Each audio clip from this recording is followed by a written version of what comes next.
There's a base hit. Left field. Cust will score. Bard's right behind him. They're going to wave him home. Here's the throw to the plate. He is out.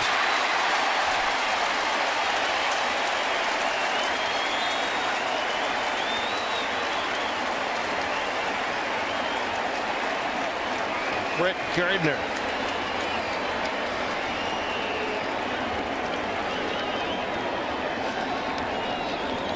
Gardner with the throw gets Bard at the plate. RBI for Ackley, his second. Yeah, it's a great look right there. Martin set up. They wanted to go back inside. Hughes missed badly out over the plate, but a good play by Martin to make the catch and come back and tag Bard as he dives across home plate.